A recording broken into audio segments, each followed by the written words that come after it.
네, YTN 라디오 생생경제 함께하고 계시는 지금 시각 3시 32분 41초 막 지나고 있습니다.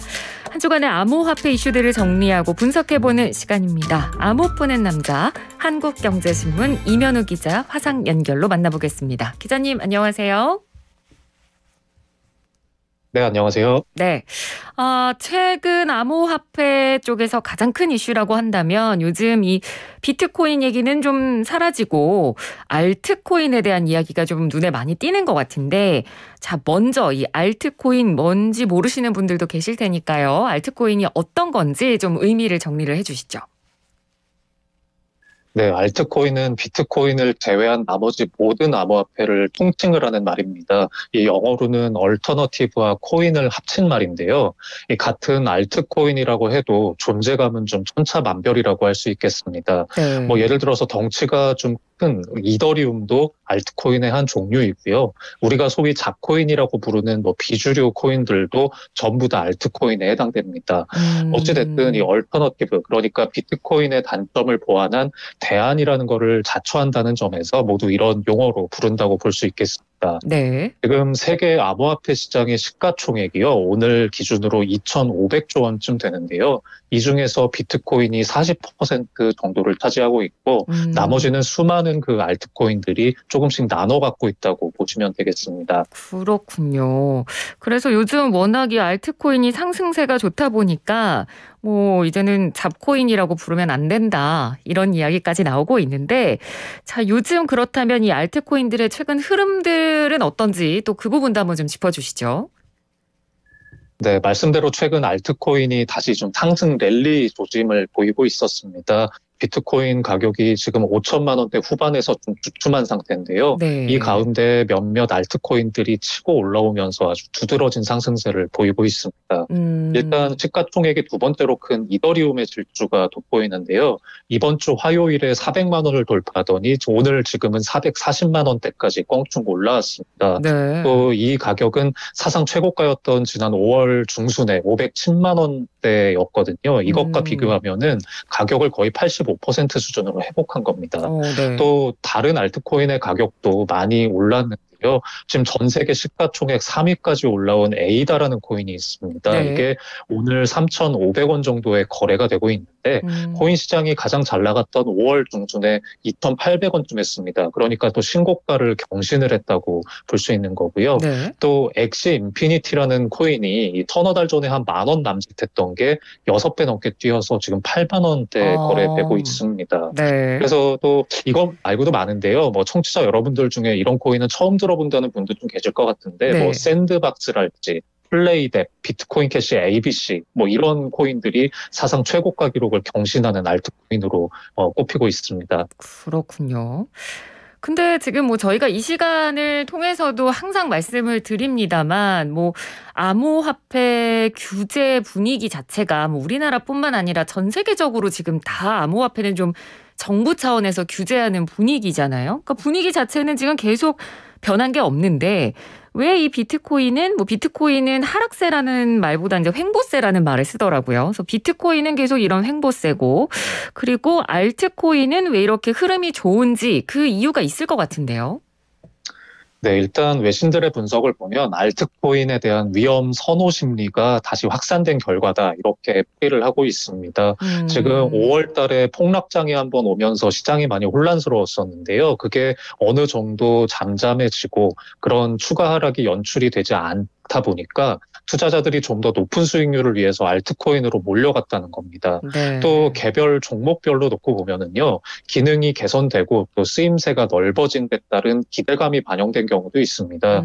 이더리움의 경우에는 제가 지난달에 런던 하드포크라는 작업에 대해서 한번 소개드린 적이 있었는데요. 네. 이런 이더리움이라는 블록체인 네트워크를 활용한 거래가 좀 더 빠르고 또 저렴한 수수료로 이루어질 수 있도록 기능이 개선됐다는 뜻입니다. 네. 또 아까 6배 오른 엑시 인피니티 말씀드렸는데요. 이 코인은 그 NFT 아이템을 활용한 게임에서 쓰이는 그 코인입니다. 그래서 이 게임이 동남아 쪽에서 대박을 터뜨리면서 이용자가 굉장히 많이 늘어났거든요. 네. 그래서 이런 점이 코인 가격 급상승으로 이뤄진 건데 뭐 이렇게 원인도 알 수 없이 오르내리는 잡코인도 있지만 뭐 이런 경우는 최소한 약간의 실체는 있는 가격 상승이었다. 뭐 이렇게 볼 수도 있겠습니다. 네. 그러니까 원인이 동반된 가격 상승이다. 라고는 하지만 사실 암호화폐는 워낙 변동성이 크다는 특징이 있기 때문에 알트코인이라고 해서 이 암호화폐 특유의 큰 변동성에서 예외일 수는 없을 테니까요.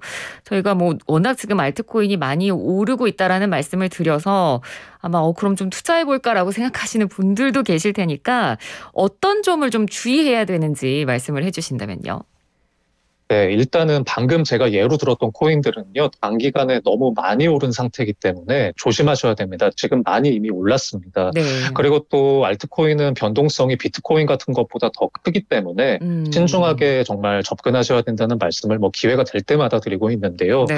이 암호화폐도 종류가 다양하긴 하지만 좀 탄생한 지 어느 정도 시간이 지났고 검증이 좀 이루어진 것, 이런 것들이 그나마 조금 더 믿을 수 있다 이렇게 봐야 될 것 같습니다. 네. 지금 비트코인 시총은 1,000조 원 정도에 달하고요. 그런데 반면에 최근에 들썩이는 알트코인들은 시가총액이 뭐 1조 원도 안 되는 이런 것들도 많고 만들어진 지 몇 년 안 된 것들이 대부분입니다. 네. 뭐 주식으로 따지자면 이름 모를 벤처기업에 투자를 한다고 생각을 하시고 좀 변동성에 각별하게 유의하셔야 될 것 같습니다. 네. 주식으로 비유해 주시니까 굉장히 이해가 잘 되는 것 같습니다. 주식으로 따지면 진짜 이름을 전혀 모르는 기업에 투자하는 것과 비슷하다는 점 기억을 해 두셔야 될 것 같고요. 그렇기 때문에 사실 알트코인이 워낙 지금 여러 가지가 많고 그래서 일반 이 투자자들 입장에서는 알트코인의 옥석을 가리는 게 굉장히 더 어려울 것 같은데요. 이런 상황에서 그러면 뭐 기준점을 잡을 만한 것들이 좀 있을까요? 네, 뭐 알트코인 중에서는 뛰어난 개발자들이 뭐 좋은 의도로 만드는 것도 있고요. 처음부터 작정하고 사기를 목적으로 만든 뭐 일명 스캠 코인이라고 하죠. 이런 사기성 코인도 분명히 뒤섞여 있습니다. 그리고 또 좋은 의도로 시작은 했지만 능력이 뒤따라주질 않아서 도태되는 코인도 태반이고요. 그래서 네. 이 전문가가 아니면 이런 거를 선별해 내기가 쉽지 않다는 조언이 많이 나오는 게 이런 이유 때문입니다. 그래서 이 업계 관계자분들한테 물어보면 초보면 차라리 비트코인이나 이더리움만 갖고 투자를 시작하는 게 차라리 낫다. 이렇게 말씀하시는 분들도 꽤 많습니다. 그렇군요. 그리고 저도 이번에 이 기사를 보면서 알았는데 이 어떤 코인이 공개가 되고 거래되기 시작하면 백서라는 게 나온다고 하더라고요. 이 백서는 어떤 건가요? 네, 뭐 일종의 사업 계획서 뭐 이런 걸로 이해를 하시면 되겠는데요. 기업에서 뭐 투자 설명서나 공시 자료처럼 우리 그 암호화폐는 이런 거고 저희는 이런 사업을 할 겁니다. 또 이런 기술을 쓸 겁니다. 이런 것들을 설명해 놓은 문서라고 생각하시면 되겠습니다. 네. 이 워낙 사기 코인이 근데 많다 보니까 백서도 좀 애매한 경우들이 있습니다. 예를 들어서 뭐 알트코인 개발팀을 이렇게 소개를 하면서 사진에 뭐 실제 인물이 아니라 가짜 사진을 붙여놓고 이런 경우까지 있거든요. 또 신분이 네. 명확하게 드러나지 않는 경우도 있고 해서 일단 개발팀이 자신들의 정체를 명확하게 드러냈는지부터 좀 확인하시는 게 기본으로 봐야 될 것 같고요. 네. 또 암호화폐 총 발행량과 관련해서도 설명이 나와 있는데 이런 것도 좀 유심히 보시는 게 좋을 것 같습니다. 특히 이 코인의 공급이 증가하는 그 비율, 공급 증가율은 어떤 장기적인 가격에도 영향을 미치는 수가 됩니다. 네. 예를 들어서 비트코인은 전체 최대 발행량이 2,100만 개로 정해져 있다는 거는 뭐 많이들 들어보셨을 것 같고요. 네. 또 4년마다 공급 증가량이 절반으로 감소하는 반감기를 맞게 됩니다.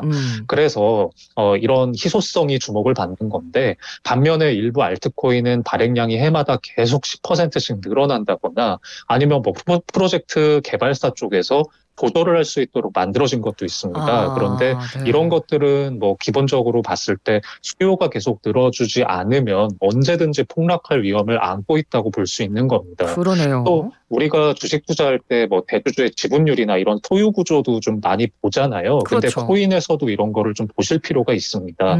예를 들어서 그 소수가 어떤 코인의 상당량을 독점하고 있는 그런 코인들이 좀 있는데요. 이런 것들은 일단 거래소에 상장시키고 나서 이 사람들이 물건을 왕창 풀어버리면 네. 그냥 가격이 급락할 수밖에 없거든요. 결국 뒤따라서 따라붙은 투자자들만 피해를 볼 수가 있습니다. 네. 그리고 또 무엇보다 이 백서도 100% 믿으시면 안 된다는 말씀도 드리고 싶은데요.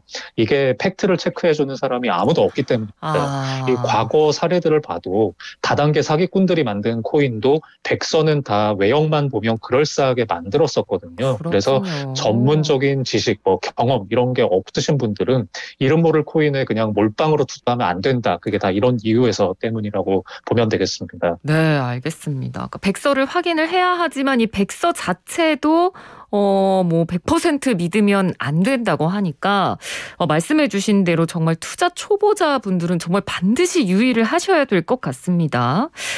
자, 이제 다음 이슈로 넘어가 보죠. 영업 중단이나 폐업이 유력한 암호화폐 거래소 명단 금융당국에 의해서 공개가 됐네요. 네, 일단 금융위원회가 파악하고 있는 국내 암호화폐 거래소 숫자가 63개 정도인데요. 이 가운데 9월 말까지 사업자 신고를 마치기 위한 필수 요건조차 아직도 충족을 못한 곳이 24곳에 달하는 것으로 파악이 됐습니다. 이 특정금융정보법에 따르면 이 지금 기존에 영업을 하고 있었던 코인 거래소들도 이번 달 24일까지 신고서 제출을 마쳐야 되는데요. 네. 이 신고 요건 중에 가장 기본적인 것이 정보보호 관리 체계라고 하는 ISMS 인증을 받는 게 있습니다. 그런데 63개 중에서 이 ISMS 인증을 받은 업체는 지난달 말을 기준으로 21곳이고요. 네. 결과를 기다리고 있는 곳이 18곳입니다. 그리고 아직 신청조차 하지 않은 거래소는 24곳으로 파악이 됐는데요. 예. 이 인증은 신청하고 나서 받기까지 아무리 짧아도 3개월 넘게 걸리거든요. 그래서 이 쉽게 말해서 이 24곳은 사업을 계속할 의지가 좀 없다. 그리고 중단이 유력하다. 이렇게 볼 수 있는 겁니다. 네. 뭐 이 시간을 통해서 저희가 뭐 여러 번 설명도 해드리고 또 기자님이 강조를 해주셨습니다만 지금 폐업 거래소에 자산이 있는 분들 분명히 계실 테니까 이런 분들은 어떻게 대처해야 되는지 알려주시면요. 네, 일단 거래소에 있는 코인을 미리 현금화를 하시거나 다른 대형 거래소의 지갑으로 옮겨놓는 게 가장 안전합니다. 이 출금하거나 전송하는 과정에서는 수수료가 좀 붙는데요. 거래소마다 다르고 코인 종류에 따라 다르기 때문에 미리 한번 확인해 보셔야 됩니다. 네. 그리고 지금 시장 점유율이 총 95% 정도 다르는 상위 4개 업체가 있습니다. 일명 우리가 4대 거래소로 부르는 곳인데요. 네. 이런 것들은 ISMS 인증 같은 건 다 받아둔 상태라서 뭐 지나치게 공포감을 느끼실 필요는 없을 거는 같은데 그래도 영세 거래소를 쓰는 분들이 생각보다 많이 있거든요. 그래서 그렇죠. 내가 운영하는 업체가 이런 폐업 예상되는 명단에 들어있는지 확인해 보시는 게 좋고요. 신문 기사를 검색해 보시면 명단이 쫙 나오니까 네. 한번 보시는 것도 좋을 것 같습니다. 네, 알겠습니다. 자, 그리고 다음 소식으로 넘어가 보도록 하겠습니다. 이 뉴스 저도 기억이 나요. 이 엘살바도르가 비트코인을 세계 최초로 법정 통화로 채택했다. 그러니까 지금 다들 비트코인, 뭐 암호화폐 정부 차원에서 규제하려고 난리인데 엘살바도르는 거꾸로 법정 통화로 채택했다고 해서 뉴스에 굉장히 화제가 됐었는데요. 벌써 도입이 다음 주로 다가왔네요. 네, 맞습니다. 현지 시간으로 7일, 그러니까 다음 주 화요일부터입니다. 이게 엘살바도르에서 비트코인은 기존에 쓰던 미국 달러화와 함께 법정 통화 지위를 같이 인정받게 됩니다. 네. 엘살바도르 정부는 지금 달러와 비트코인을 교환할 수 있는 ATM 기기 같은 것도 보급하고 또 여러 가지 준비 작업을 이어가고 있는데요. 네. 그런데 이 국민들이 약간 좀 부정적인 반응을 많이 보이고 있습니다. 이 엘살바도르의 한 대학교가 여론조사를 했는데 네. 국민들의 3분의 2 이상이 정부가 비트코인을 법정 통화로 채택하는 것에 반대한다고 답을 했습니다. 또 비트코인이 법정 통화가 되더라도 나는 계속 달러만 쓰겠다. 이런 분들도 71%나 됐고요. 지금 이 나라 수도 산살바도르인데 여기서는 하루가 멀다 하고 비트코인 반대 시위도 나오고 있습니다. 네. 또 무엇보다 이 가격 변동성이 높은 비트코인을 이렇게 덜컥 실물 경제에 도입해도 정말 괜찮은 거냐. 이런 국제사회의 우려 섞인 시선이 여전합니다. 그렇죠. 또 국제통화기금, 또 세계은행 이런 것들이 비트코인 때문에 경제가 위태로워질 수 있고 또 돈 세탁에 악용될 수 있다 이러면서 공개적으로 우려를 나가 있고요.